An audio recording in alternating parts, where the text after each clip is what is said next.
Hello students, আজকে তোমাদের জন্য ক্লাস 9 প্রশ্ন বিচিত্রা 2024 ফিজিক্যাল সায়েন্সের মডেল কোশ্চেন পেপার 1 আলোচনা করছি বালুরঘাট হাই স্কুল। এখানে তোমরা গ্রুপ এ এবং গ্রুপ বি এর উত্তর পাচ্ছ। পার্ট 2 ভিডিওতে গ্রুপ সি এবং গ্রুপ ডি এর উত্তর পেয়ে যাবে। এটা সেকেন্ড সামেটিভ ইভ্যালুয়েশনের জন্য খেয়াল রাখবে।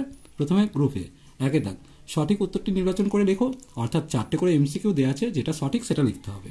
প্রথম কোশ্চেন, 6.4 গ্রাম অক্সিজেন সমান 0.4 মোল অক্সিজেন পরমাণু, 0.4 মোল অক্সিজেন অণু, 0.2 মোল অক্সিজেন পরমাণু, অ্যাভোগাড্রো সংখ্যা।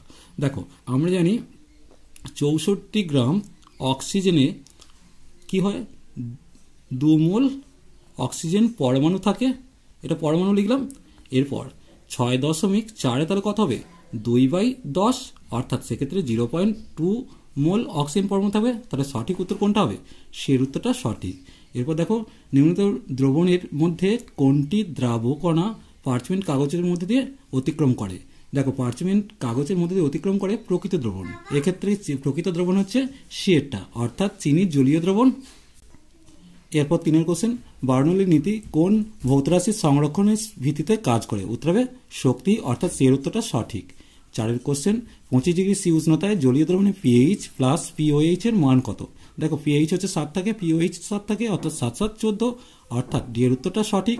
এর 5টা কিলোওয়াট এককটি কোন ভৌত রাশির একক। উত্তর হবে কি, ক্ষমতা, অর্থাৎ। এরপর 6 কোশ্চেন, 16 গ্রাম মিথেনে উপস্থিত অক্সিজেন পরমাণু।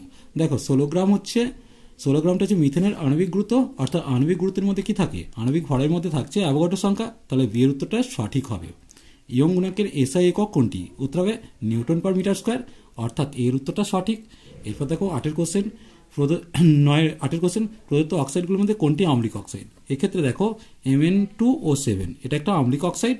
এরপর গ্রুপ বিটা দেখে নেব। 2 দাগ কি দিয়েছে, নিয়মিত প্রশ্নগুলির উত্তর দিতে বলেছে, বিকল্প প্রশ্নগুলি লক্ষণীয়। এখানে তোমাদের 7টা প্রশ্নের উত্তর করতে হচ্ছে।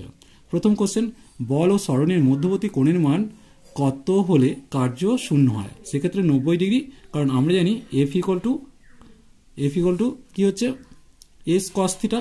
তাহলে কস 90 থিটার মান যদি 90 ডিগ্রি হয়, তাহলে এস ইন্টু 0 হয়ে যাবে। এস ইন্টু কস 90 যদি লিখি তাহলে কত হচ্ছে, এস ইন্টু 0, সেক্ষেত্রে 0, অর্থাৎ এক্ষেত্রে দেখো এরপর হচ্ছে 2টা কি দিয়েছে, ভাসমান অবস্থায় কোনো বস্তুর আপাত ওজন কত হয়। ভাসমান অবস্থায় বস্তুর ওজনহীন হয়, অর্থাৎ ওজন 0 হবে। তাহলে এই জায়গাটার উত্তরটা 0 লিখছো। প্লবতা বলের মাত্রীয় সংকেত লিখতে বলেছো।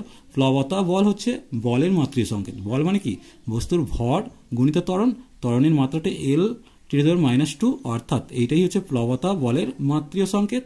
এরপর দেখো কলয়েড কণা আলোক রশ্মির বিচ্ছুরণ কোন ধর্মকে উল্লেখ করে তার নাম লেখো। উত্তর হবে টিন্ডাল প্রভাব। তাহলে এই জায়গাটা তোমরা টিন্ডাল প্রভাব বা টিন্ডাল এফেক্ট লিখতে পারো। এরপর দেখো যেটা ব্রাউনীয় গতির জন্য হচ্ছে। এরপর দেখো দৈনন্দিন জীবনে ব্যবহৃত এমন একটি অবদ্রব্য কারকের নাম লিখতে বলেছে। তাহলে অবদ্রব্য কারকের নাম তাহলে কি হবে, সেক্ষেত্রে উত্তর হবে সাবান, ডিটারজেন্ট, যে কোনো একটা লিখতে বলেছে, তাই আমি সাবান লিখলাম। সত্য মিথ্যা করতে বলেছে, রাবার স্টিল অপেক্ষা বেশি স্থিতিস্থাপক, এটা মিথ্যা, কারণ স্টিলটা বেশি স্থিতিস্থাপক। তাহলে এখানটা আমি মিথ্যা লিখলাম।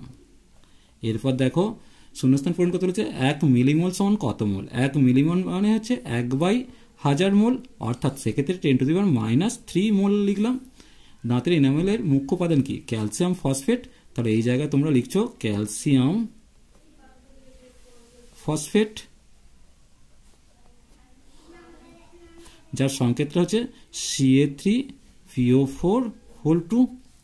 এরপর দেখো প্রান্তীয় বেগ কি, চলো দেখে নিই। দেখো কোনো সান্দ্র প্রবাহের মধ্যে দিয়ে পতনশীল কোনো বস্তুর যে সর্বোচ্চ স্থির বেগ নিয়ে নিচে পড়তে থাকে তাকে বস্তুটির প্রান্তীয় বেগ বা সীমান্ত বেগ বলে। দেখো গ্রুপ সি এবং গ্রুপ ডি ভিডিও অবশ্যই তোমরা পার্ট 2তে পেয়ে যাবে, তার জন্য তোমরা ডেসক্রিপশন বক্স অথবা এন্ড স্ক্রিনে পেয়ে যাচ্ছ। চলো আজ এই পর্যন্তই, নেক্সট ভিডিও নিয়ে খুব তাড়াতাড়ি হাজির হবো। ভিডিওটি ভালো লাগলে লাইক শেয়ার কমেন্ট করো, পারলে চ্যানেলটিকে সাবস্ক্রাইব করে নিও। চলো টাটা, বাই বাই।